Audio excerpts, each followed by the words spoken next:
Before we dive in, drop a quick hi in the comments. It may seem small, but trust me, it really helps YouTube share this story with more sci-fi fans like us. I'd love to see who's watching.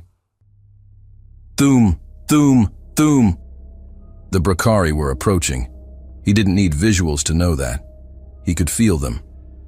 Archie Moore's breath rattled through the cracked seal of his helmet, each inhale strained, wet.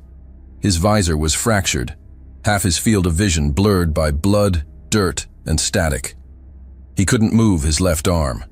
It hung limp across his chest plate, cracked at the forearm and twisted at the elbow. Pain pulsed, sharp, then dull, matching the tremor beneath him. What remained of the Delta Squadron lay scattered between the ruins of the western compound and the collapsed barricade on the ridge. The detonation had ended seconds ago, but the dust still clung to the air like it refused to leave. Smoke curled in slow spirals above the craters, drifting over scorched metal and bodies that no longer moved. Fragments of armor plates and scorched visors littered the battlefield like broken promises. He shifted his head just enough to peer past a slab of scorched concrete. The Brakari came into view, 3 of them, moving as a line of black and bronze. Towering over 2 meters, each wore curved armor of obsidian plates laced with molten gold etchings, powered by a lattice of blue kinetic tubing that pulsed with each step. Their skin, or what passed for it, was ridged, charcoal gray, and segmented like insect chitin. Faces hidden behind smooth masks of mirrored obsidian, reflecting the battlefield like death was studying its own handiwork. Moore had seen them in training briefings, never expected to hear them this close. Last known signal still active. Verify. Repeat. All Delta units presumed KIA. Initiating red protocol. The voice cut through the static in his comms. Major Harlan, precise as always, his tone cold, firm. Cadet Moore. If you are receiving this transmission, acknowledge immediately. He didn't respond. Enemy forces have full visual control. You are in hostile territory. You are not to engage. Protocol Sigma-7. Power down your beacon. Transmit confirmation of surrender. You are carrying classified engineering schematics. They cannot fall into enemy hands. Moore blinked. The comm crackled again, then went quiet. Thoom, thoom, thoom. More footsteps. Closer now. The Brakari squad had spread, sweeping the perimeter. One of them stopped within 10 meters, turning to examine a mangled heap of metal that had once been a turret housing. Moore didn't move. He barely breathed. The pain in his arm was rising now, spreading up his shoulder, but he couldn't afford to cry out. He bit his lip until he tasted copper. Another sound, a low hum above, engine rotations in an unfamiliar frequency. Moore risked a glance upward. 4 Brakari dropships hovered in a V formation, the blue burn of their gravity stabilizers churning up ash and dirt. They were positioning in orbit around the base's central tower. He had seen this before. They weren't just claiming territory. They were staging something. A trap. Moore's stomach twisted. If he followed the order, activated the surrender protocol, keyed the transponder, extraction would be impossible. The Brakari were waiting to use his signal like bait, and the squad sent to retrieve him would never see the ambush coming. The schematics in his data core weren't just classified. They held the layout of Juno 9's subterranean infrastructure. Terraform controls, defensive junctions, energy routing lines. Nobody else knew the system. He did. 4 weeks ago, he'd been elbow deep in those tunnels with Senior Tech Officer Delaney, patching conduits, crawling vents, realigning half-dead stabilizers. They called it a punishment rotation for low scores. They had no idea it would save his life. His lips cracked open. "If I surrender," he whispered, the words sticking in his throat, "everyone dies." A pause. Moore stared at the interface, each option blinking like a countdown. Biosignal lock, distress beacon, location ping. Each one a beacon to death. His thumb hovered. No. He cut the signal. The comms died instantly, and the silence inside his helmet felt heavier than any order. Not surrender, not escape, just war now, on his terms. Above him, the Brakari patrol moved on. Their footfalls receded, toward the central tower, toward control points and comm relays and launch bays they thought were theirs now. Moore let out a slow exhale, pain flaring with the movement. The world tilted sideways. He had to move. With a grunt that nearly made him black out, he pulled his legs inward and twisted, dragging himself out from beneath the mangled chassis of a personnel crawler. Dust fell off his backplate in chunks. He pushed with one leg, then the other, scraping his body along the dirt until he reached a narrow maintenance hatch partially buried under rubble. It was small, rusted, barely visible from above.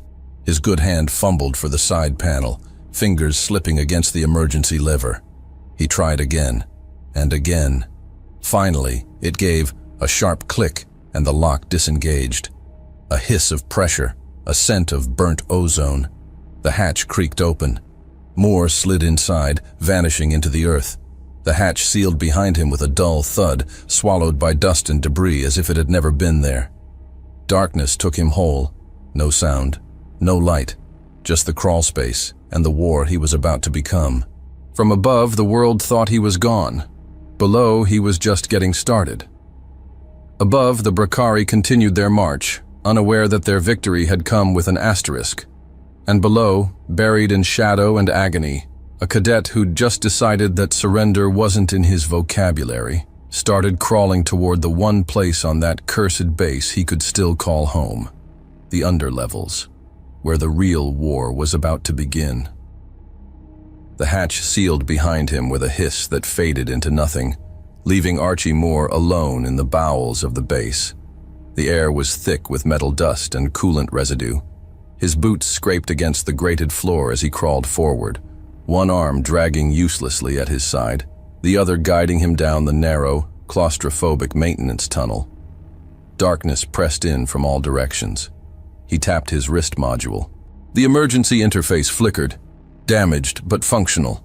He switched to local override and engaged auxiliary tunnel lighting. A weak amber glow pulsed ahead, casting long shadows on rusted pipes and flickering cable lines. Moore paused, pressed his back against the cold wall, and listened. No footsteps, no comms, just the quiet hum of old systems not meant to run this long. He shifted his body with effort, reaching into the tool satchel at his belt. From the stitched pouch, he pulled a manual override key and a half-cracked tablet, one of the analog backups kept in case of total network failure. He tapped in a diagnostic ping. No uplink. He was off the grid now, exactly where he needed to be. He pushed forward, inch by inch, through a service shaft lined with tangled wires and decaying insulation. Every meter hurt. His broken arm throbbed in time with his heartbeat. But he moved. At a junction node, Moore paused and rotated a junction plate off its rusted mounts. He disconnected a burnt fuse line and rewired the path manually, redirecting power away from the outer base perimeter. As the new circuit sparked to life, he traced the wall with his fingers, eyes narrowing at a faded maintenance tag barely visible under the grime. Sublayer 03C, Origin Core Access, Auth Level D. Good. He turned left.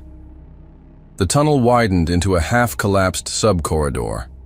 Shattered light panels hung loose above his head, swaying with every distant impact.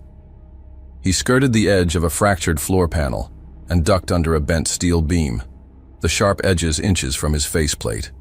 Flash. Memory overtook him without warning. 3 weeks ago.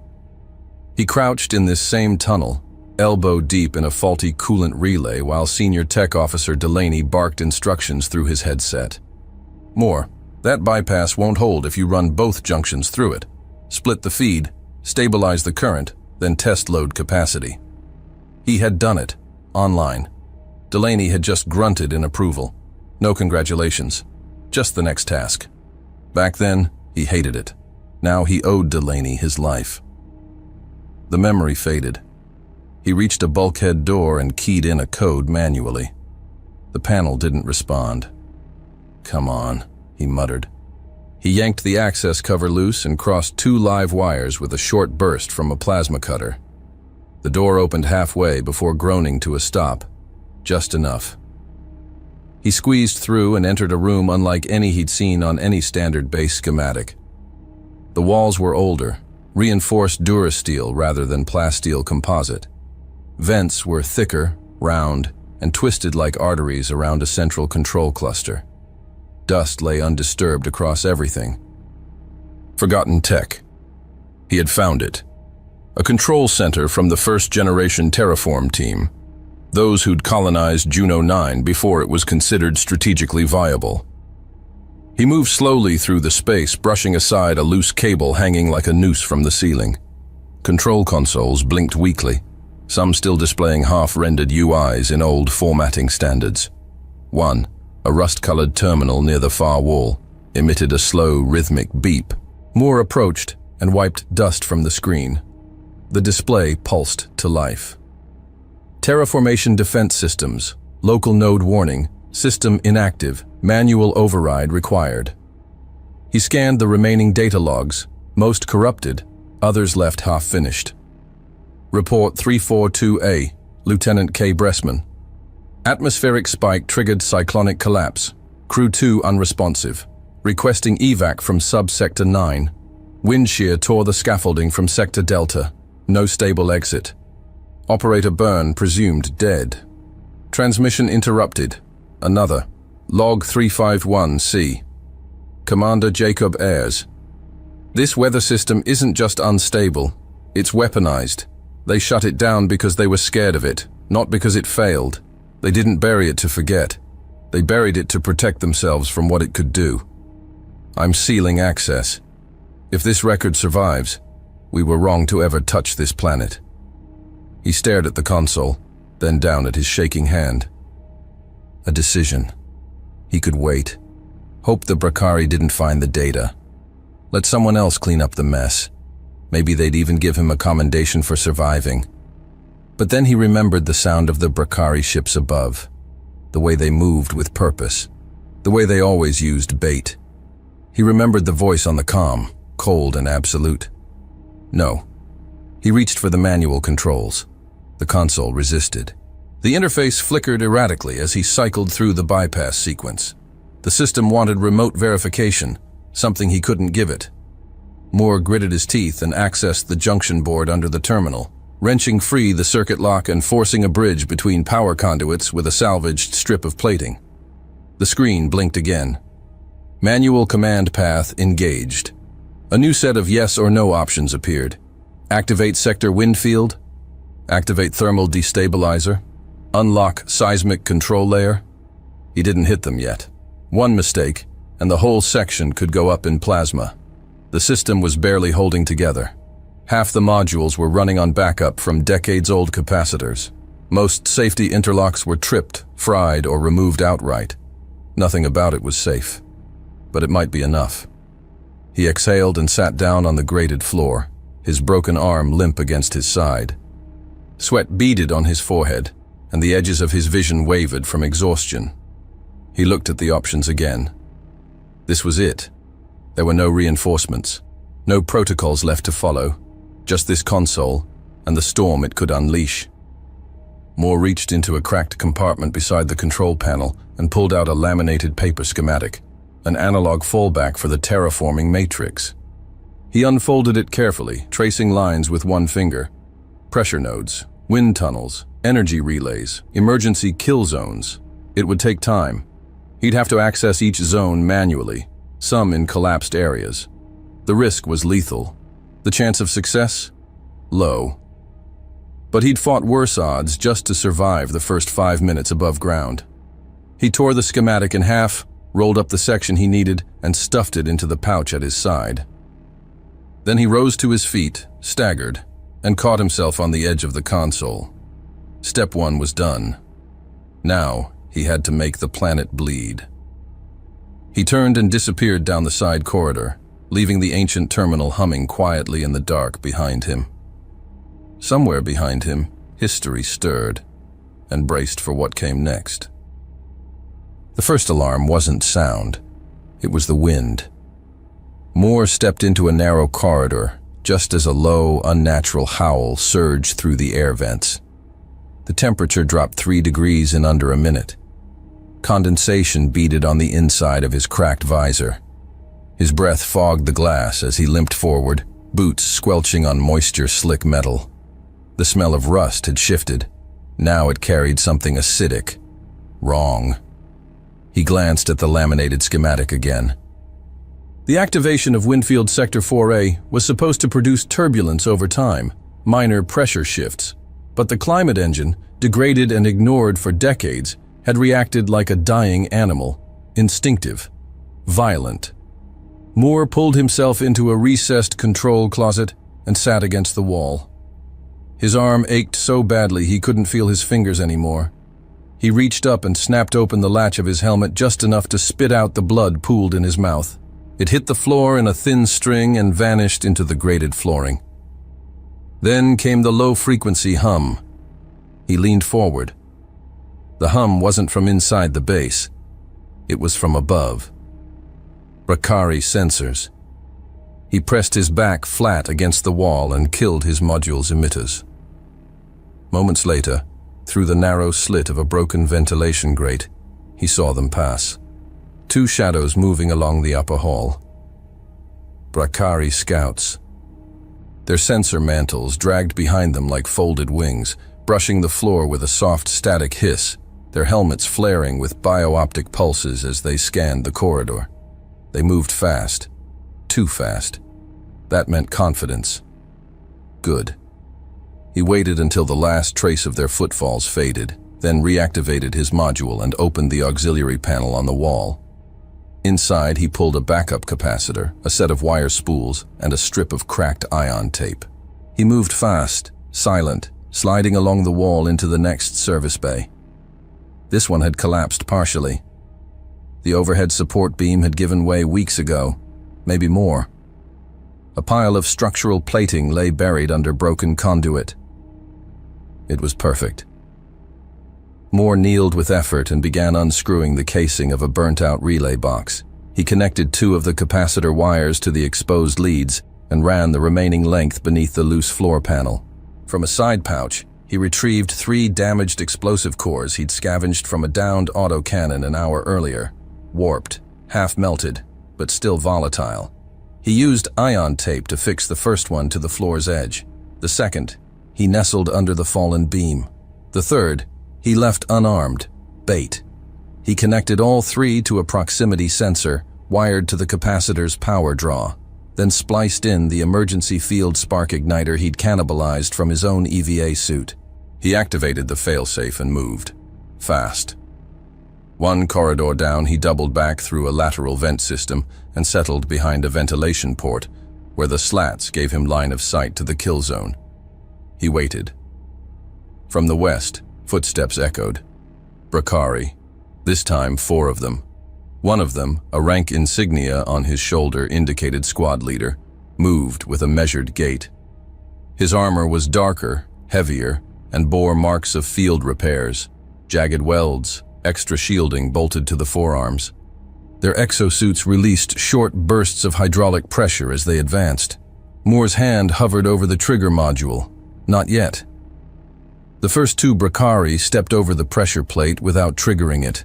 The third paused, eyes drawn to the deactivated core on the floor. He raised his weapon. The squad leader stepped beside him, said something in their guttural tongue. Sharp consonants, layered clicks.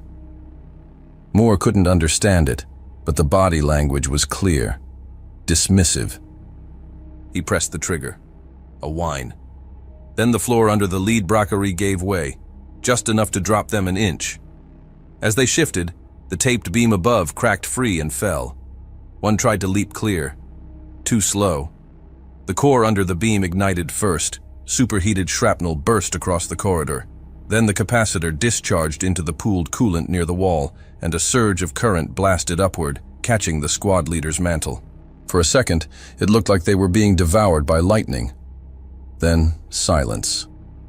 One Bracari was still breathing, crawling, armor peeling from his back like wet bark. Moore didn't move. He watched as the soldier reached for his sidearm, then slumped. He let his last breath out slowly, shaking, Sweat ran down the inside of his collar. His body trembled from cold and fatigue, but his eyes remained fixed on the smoke rising from the corridor. The sharp scent of scorched polymer and singed flesh filled the air. They weren't invincible. They could bleed. He leaned back against the wall and let the moment sink in. Not long. Just enough. He wasn't stronger. He wasn't faster. But he'd just killed 4 Brakari using 3 broken charges, scrap wire, and part of his own life support system. His mind clicked into a different mode. From now on, every footstep they took could be the last. He pushed himself up with a grunt and moved to collect what salvage he could from the bodies. One of the rifles was bent but salvageable. He dropped it into a duffel pack. The squad leader's mantle had a signal amplifier he could repurpose. He pried it loose and crushed the locator beacon beneath his boot. They still didn't know who was killing them. He liked it that way. An hour later, further inside the maintenance grid, he reached the base's mid-tier communication relays. The structure was mostly intact, though the receivers had long since been shut down. Moore climbed a ladder with his good arm, every pull burning down his spine, and reached the manual access hatch. Inside, he found exactly what he was hoping for, a hardline network junction still partially powered. He dropped his pack and sat, breathing hard. This time, no traps. He used the amplifier he'd pulled from the Brakari mantle and spliced it into the relay housing. If it worked, it would spike the Brakari's short-range comms with low-level static, just enough to cause lag between relay stations and introduce delay in squad coordination. Not a full block, just enough confusion. He activated the loop. A soft buzz confirmed it. Glitches were spreading through their net. He slumped against the wall again, his stomach cramped from hunger. Blood still trickled from the gash in his side where his armor plate had cracked. He was shaking again, but this time from inside, adrenaline dumping all at once. As he stood and gathered his tools, a sudden tremor shook the corridor. Dust fell from the ceiling. From somewhere distant in the base, a loud metallic screech echoed, like something ancient stirring to life. The first wave was coming. Wind field activation had started to cascade. The base was breathing again. He smiled through the blood on his lips. Let them come. A concussive pulse from a distant vent collapse rattled the ducts above Moore's head. He didn't flinch. He'd triggered it an hour ago, through the forgotten service crawl behind Reactor Bay Theta. He braced himself against the wall with his shoulder, steadying his weight, while his good hand cradled a length of cable fused to a custom trip igniter he'd soldered from a Brakari energy clip and a cracked pressure valve. Every inch of him screamed. His side wound had reopened. His knees were raw from crawling, but pain had become background noise. Moore was no longer just surviving. He was hunting. He reached the tunnel junction and paused at the grate. Beyond it, a transit corridor stretched open toward the inner hangar. High traffic, armored, monitored. He could hear the dull metal clunk of Brakari boots on reinforced alloy. 2 patrols, staggered, moving in separate vectors. Perfect. He drew a deep breath, then slid the igniter through the grate, fixing it behind the wall panel. He fed the wire beneath the floor's join line and secured the homemade charge. 2 cores wrapped in blast gel packed from recovered coolant compound, beneath the loose maintenance hatch just inside the corridor. It wouldn't kill a squad leader, but it would disorient, blind, and isolate. That was all he needed. He vanished back into the service shaft just as the first Brakari patrol passed above the trap. They didn't notice the faint chemical haze rising from the floor. Their armor, lacquered in tones of bronze and dark slate, reflected static bursts from the lighting panels as they moved in formation. Their exosuits hissed softly with micro-corrections, adjusting for pressure variances and corridor slope. Moore tapped the trigger. A burst of light, then a sonic snap that cracked through the corridor like a whip. He didn't wait for the screams. He was already on the move. He crawled through the next bypass vent, emerged into an auxiliary stairwell, and began laying another charge. This one simpler. A shaped detonation plate attached to a compressed steam pipe. Once ruptured, it would flood the chamber with scalding vapor and molten debris. He slid the arming pin into place and moved to the wall console. He flipped open the panel and manually rerouted the local sensor feedback loop to delay detection by 30 seconds. Just enough for him to disappear again. The map in his visor blinked twice. Alert. Seismic activity spiking in Sector 6A. Windfield 4A was cycling faster than predicted. Gusts had grown sharp enough to lift unsecured plating off walkways. Brakari logistics personnel were rerouting internal supply lines and armor deployment paths. Good. Chaos bred opportunity. He navigated to an elevator shaft locked since the early stages of the war. The doors had fused, but the emergency ladder still ran along its side. He rappelled halfway down using a severed fiber optic cable, then swung into a damaged hatch leading to the outer defense control ring. Inside, the old turret systems groaned with age and neglect. Cables dangled from exposed ceilings like nerves. Dust and corrosion clung to every surface. Moore accessed the wall mount and linked his cracked tablet to the relay port. A cascade of errors flooded the display. Coolant underflow, calibration drift, capacitor decay. He bypassed them. One by one, the ancient towers came online, their auto-targeting modules blind but functional. He set them to local pattern recognition and narrowed their IFF protocol to reject anything without a human biosignature. If the calibration drifted even slightly, the turrets would cut him down too. He didn't care. Necessary. He smiled grimly as the barrel of the first turret rotated for the first time in years and locked into standby position. A sudden tremor rattled the ceiling. Dust rained down. Another burst of atmosphere pressure swept through the corridor like a breath from the planet itself. He could almost feel the storm curling beneath the surface, waiting for permission to erupt. Back in the crawl space, Moore monitored the base's movement. Brakari deployments were shifting again. They'd pulled back from 2 northern corridors after detecting automated anomalies. They still hadn't realized they were being outmaneuvered by one dying human. Good. Brakari military doctrine relied heavily on visual cohesion, line-of-sight integrity, close unit feedback, real-time gesture-based signaling. Moore had studied the translated briefings back at Fort Ascension. They didn't trust AI or indirect tactics. Everything had to be seen, confirmed, asserted in dominance. So he'd made sure to attack from angles that broke that. He watched through a cracked security camera feed as 2 Brakari fire teams approached a secondary armory. Moore had jammed the power to the adjacent hallway light grid and positioned reflectors to distort thermal readings. The lead unit entered, staggered, alert. The door behind them slammed shut. Turret 2 opened fire. Not lethal rounds, he didn't have the power, but concussive impact, enough to scatter them. The other team turned back. Saw nothing. Hesitated. That was the moment Moore waited for. He triggered the overpressure valve in the vent line between the 2 halls. The sudden blast of steam blanketed the room in white. Shadows flickered and split. On Brakari command channels, panic spiked. He intercepted the transmission. Jagged, guttural tones burst through the channel. Brakari language. Harsh, sharp. Clipped syllables layered with static. One voice dominated. Moore had heard it before in intercepted field memos. Commander Vekar. Cold, proud, efficient. He couldn't understand the words, but the tone was unmistakable. Denial, control, command. Another voice cut in, faster, younger, strained. A report. A warning, maybe. Vekar snapped back with force, as if scolding a subordinate. Confident, dismissive. Moore leaned closer to the cracked screen. Whatever they were saying, it wasn't cohesion, it was friction. Let them underestimate. He continued routing ambient power from secondary subsystems to fuel one more cycle of Windfield escalation. He knew the signs. Pressure would spike. Outer seals would begin to fail. And then, through the static, a new signal surfaced. Encrypted, but poorly.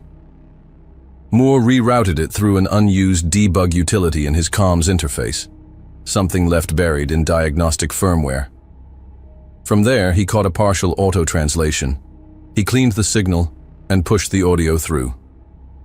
The Bracari weren't transmitting to each other. They were recording. Distress beacon. Human survivors trapped below Sector 5. Multiple wounded. Requesting immediate evac. Coordinates to follow. The voice was synthetic. Too clean, too balanced. Moore isolated the source routing. It came from inside the Bracari command spire. A transmission not yet sent. He understood instantly.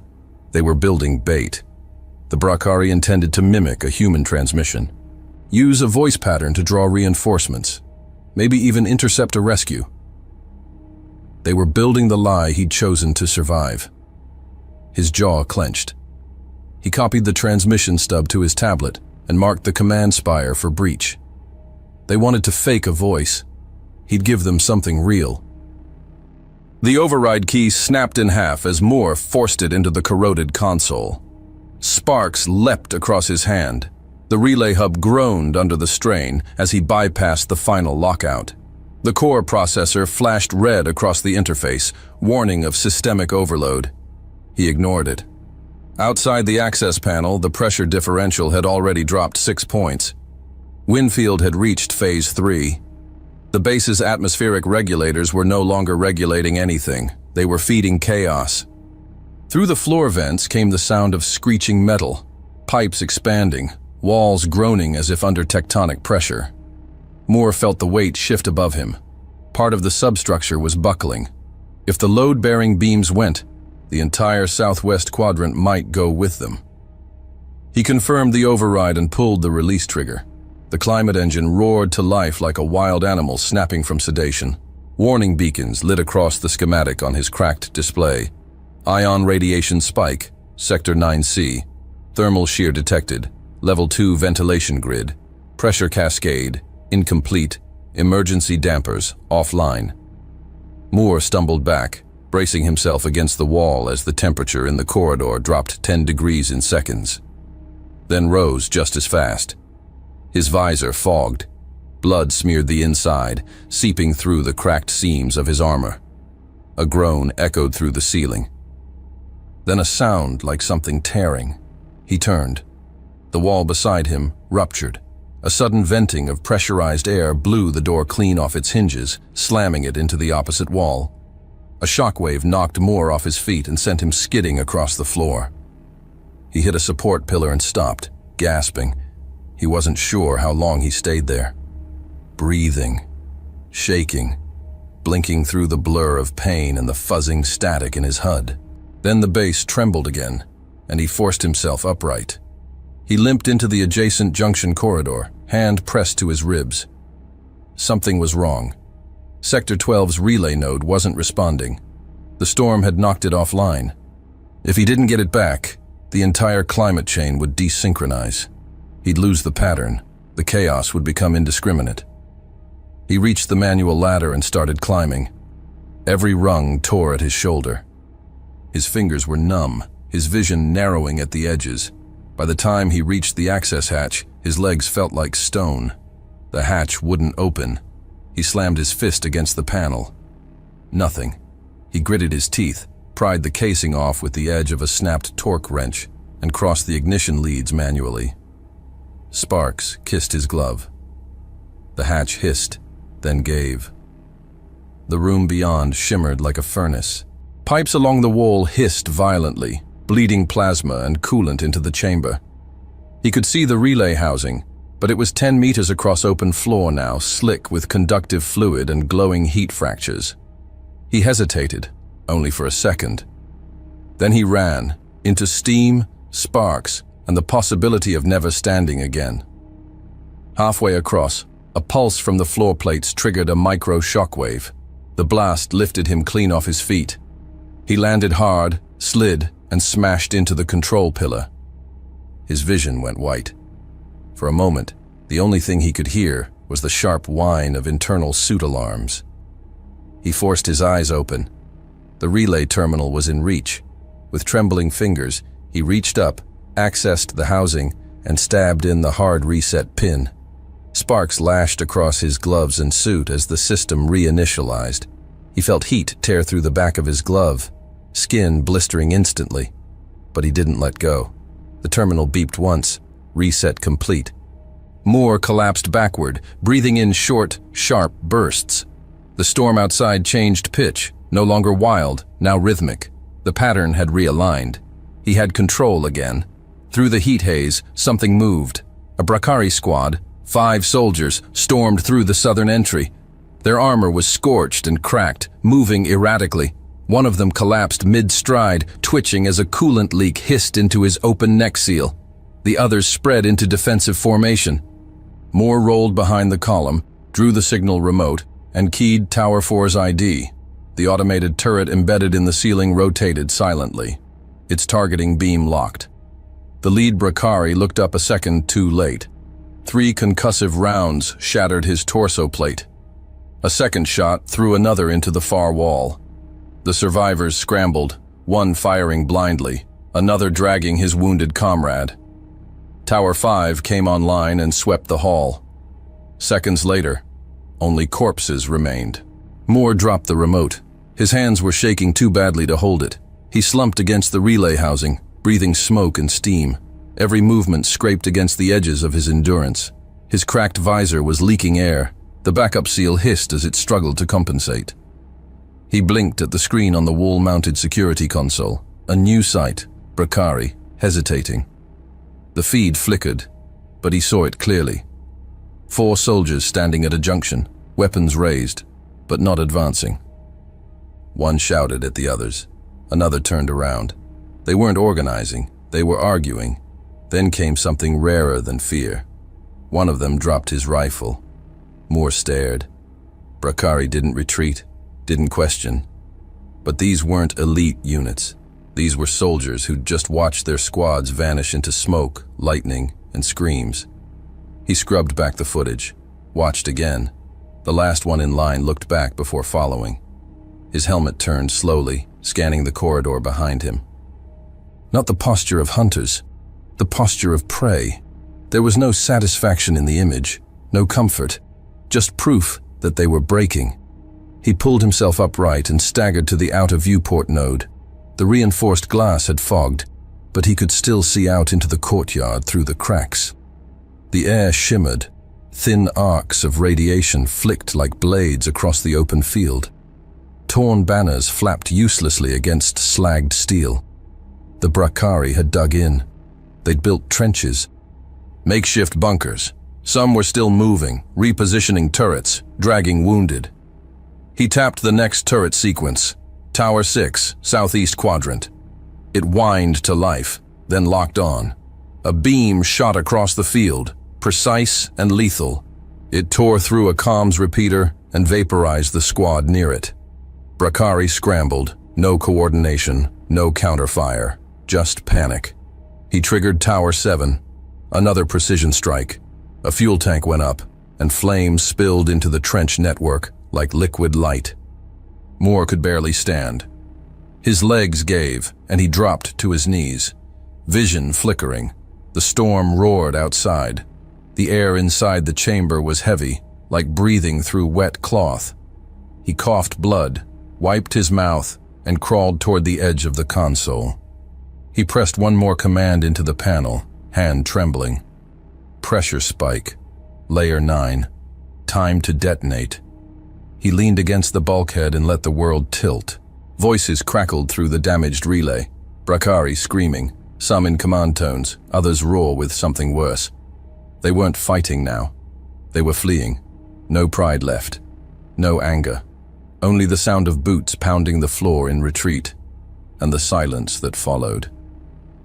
The edges of his vision collapsed, but the war kept breathing without him. The cadet who wouldn't surrender dropped into the dark, lungs burning, world screaming, storm still roaring. The scout ship dropped from high altitude, with its sensors darkened and thrusters cooled. Standard recon insertion profile. It sliced into the upper atmosphere of Juno 9's southern hemisphere, gliding through radiation plumes and storm bands, so thick the clouds glittered with ionized dust. The pilot, Lieutenant Anders Stone, squinted at the rising thermal interference on his heads-up display. "Command, this is Echo 2-1. I have visual on the target zone. Atmospheric densities off the charts. Turbulences! Wait! The forward sensor array screamed. A bolt of energy surged up from the ground without warning, narrowly missing the hull by meters. Shields flared white. Warning klaxons burst across the cockpit. Missile lock. Type G coil gun signature. It's automated. I'm hit. I'm hit, but gliding. Pulling up. Pulling out. Stone yanked the controls. The recon ship's aft plating peeled under the impact shock, but the stabilizers held long enough for him to burn altitude and vanish into cloud cover. Back on the bridge of the UHS Resolute, Admiral Royce Tanaka stood motionless as the data streamed in. His weathered face remained unreadable, but the officers around him flinched as the feeds stuttered, showing the near-miss frame by frame. The tactical officer, Major Eli Barrett, leaned forward. "Sir, look at the heat map." The screen shimmered. Atmospheric models projected a spiraling system of radiation flares, barometric collapses, and isolated shock zones. Tanaka narrowed his eyes. "That's not natural." Barrett tapped in an overlay.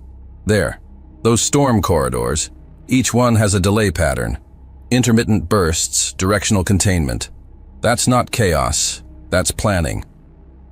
The science officer, Dr. Nadia Renner, stepped forward from the back console, adjusting the calibration. "It's terraformation code. Old protocol. Military grade. Juno 9's core systems couldn't run that on their own. Not anymore. Someone's doing this manually." Tanaka's voice was low. "Human." Renner nodded once. "It's a signature." The Admiral turned toward the comms officer. "Send a signal. Shortwave burst only. Encoded in old Earth Fleet binary. Make it simple." "Aye, sir. What message?" He thought for a second. Then, "If someone's down there, they already know what they're doing. Just tell them we're coming." Below, deep inside the base, Moore stirred. His eyes opened slowly. Pressure slammed into his ears. The storm above was reshaping air pressure in the lower sectors. Every breath felt like it had to be earned. The console beside him flickered, struggling to stay online. The relay caught the transmission fragment before it collapsed. A line of audio cut through static. "If anyone's there, keep going. We're on our way." Moore didn't move for several seconds, just listened. Then, with effort, he rolled onto his side. Blood stained the floor beneath him, but his hand found the edge of the console. He pulled himself up, trembling. His ribs screamed, his knees buckled, but he stood. The message repeated once, then cut off. He exhaled. Not relief. Focus. They were coming, but not yet. He turned back toward the defense systems.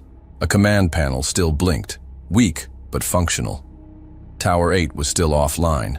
He keyed in the manual calibration sequence and forced the override. The barrel above the northeast trench lock whined and rotated into position.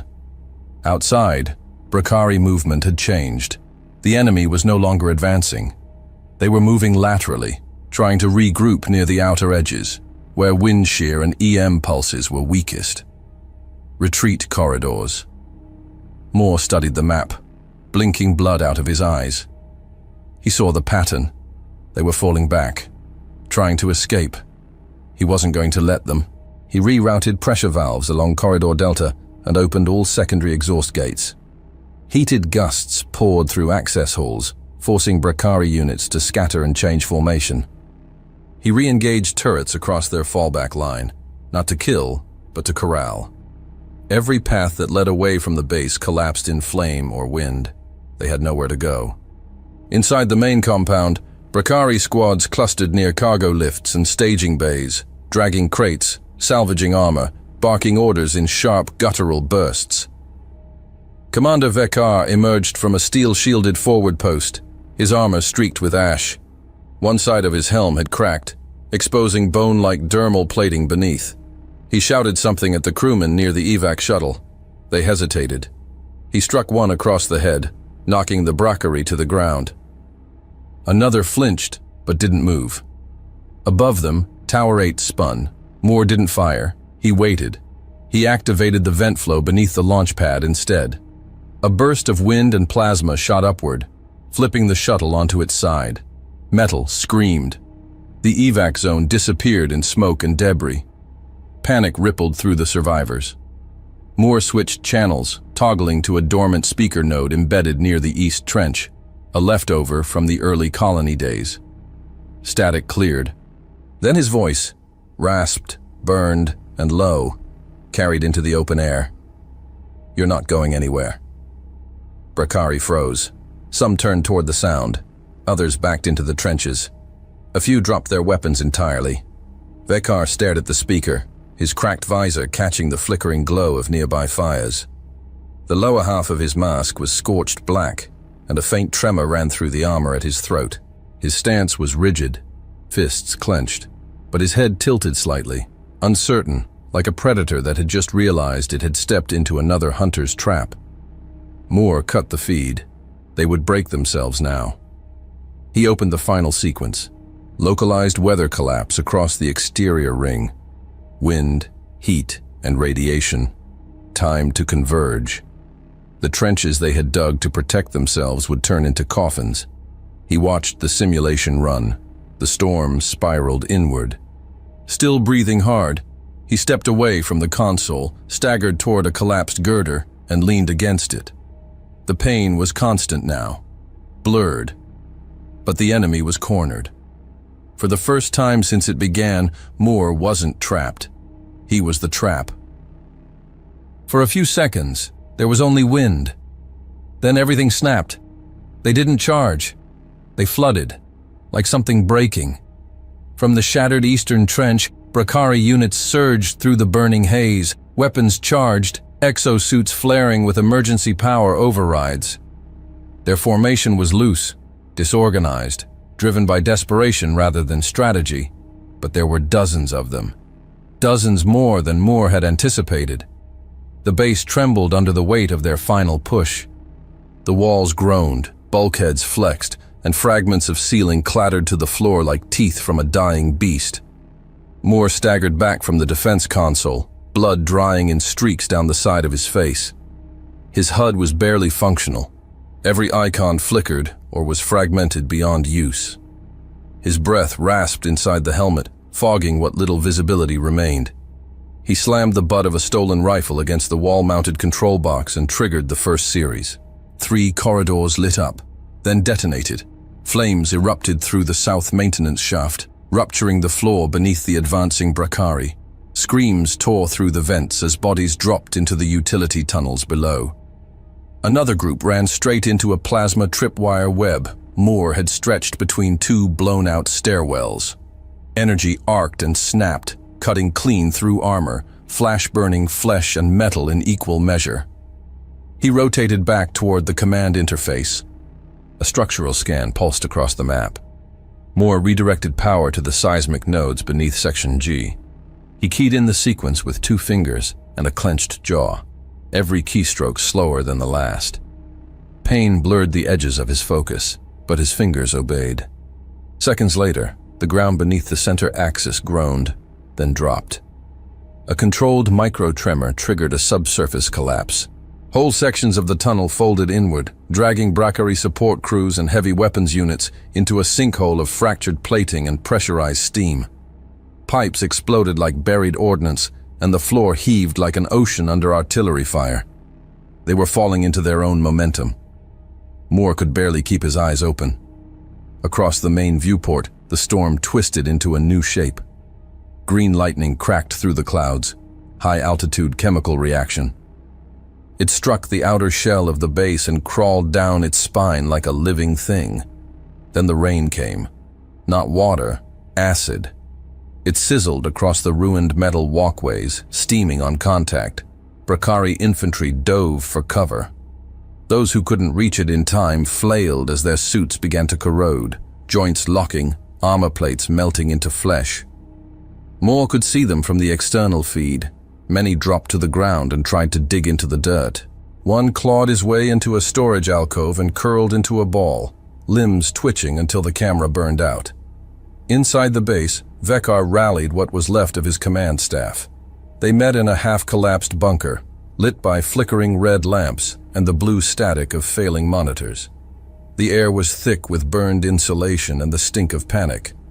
His voice barked orders: reroute squads, retake the control center, find the human.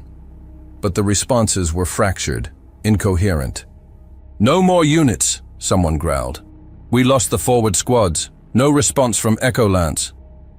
"We still hold the armory," another started. The doors slammed open. A Brakari trooper, faceplate shattered, staggered in, leaking coolant from a shoulder breach. "They're firing on each other," he snarled. "Tunnel 4, our own flank opened fire. They thought we were deserters."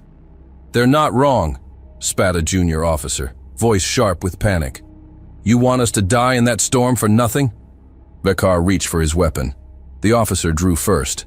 3 shots. Close. Final. When the smoke cleared, Vekar was gone. Crumpled.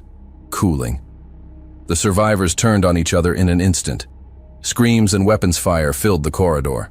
Elsewhere, a lone Brakari, his armor scorched and pitted, stepped into view of an interior camera.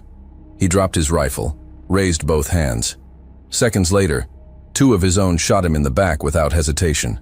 Moore watched from the upper console bank, barely breathing. His mouth was dry, his lungs burning with each inhale of recycled, failing air. He turned away, dragging his body toward the central control station. Every movement was an act of will. His left leg gave up halfway across the room. Gritting his teeth, he pushed forward, half limping, half hauling himself along the wall until he reached the console, then pulled himself upright with his good arm. The base's final defense sequence was primed: shielding protocols, tower automation, internal lockdown. Moore initiated each manually, hand trembling, blood trailing down his forearm as his knuckles scraped across the surface. The screen hesitated, then accepted. External defenses re-engaged with full autonomy. Interior blast doors slammed shut one by one, sealing corridors. Auxiliary power rerouted into turret control. The base had gone fully silent, but every weapon system it possessed now breathed without a pilot. There was no way out. Moore leaned on the console, exhaling shallow, uneven breaths. His vision dimmed. Heartbeat thundered in his ears like a dying drum. He tried to take a step, but his legs buckled. His arm caught the edge of the panel, just enough to slow his fall. He slumped to the floor, head resting against the cold, vibrating steel. Faint lights blinked across the overhead monitors. The storm surged outside, clawing across the sky. Brakari communications went silent one by one. No more screams, no more commands, just static. Only the distant hum of automated systems finishing what he started. Moore's fingers twitched, then stilled. The storm was still peeling across the upper atmosphere when, emerging from a high-orbit carrier group above Juno 9, the vanguard formation of the Terran fleet cut through the thinning radiation bands in precise sequence. Engines flared against the darkness as heavy landers descended in synchronized bursts of heat, folding their landing gear over broken concrete and cooling slag. Lieutenant Merrick Harlan was the first out.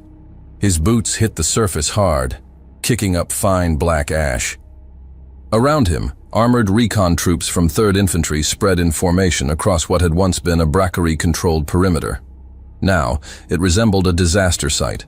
Half-sunken walls, buckled plating, trenches flooded by chemical runoff, and piles of scorched debris that barely resembled what had once been living bodies. Some still moved, barely. Brakari survivors, if they could be called that, huddled behind fragmented barricades or half-collapsed machinery.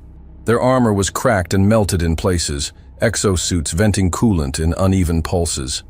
Their weapons were either abandoned or powered down, lying in the dirt beside them.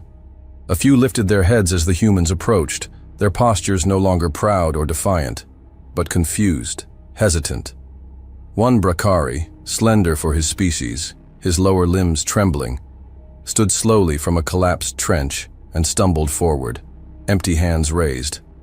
His faceplate was half burned away, exposing the ridged, mottled skin beneath, gray-blue and dry. His voice rasped through a damaged translator node embedded in his throat. "You, humans, you did this?" Private Nolan, walking next to Harlan, glanced over. weapon still at low ready. "We're still figuring that out ourselves," he said. The Brakari blinked once, then sank back to his knees, head bowed.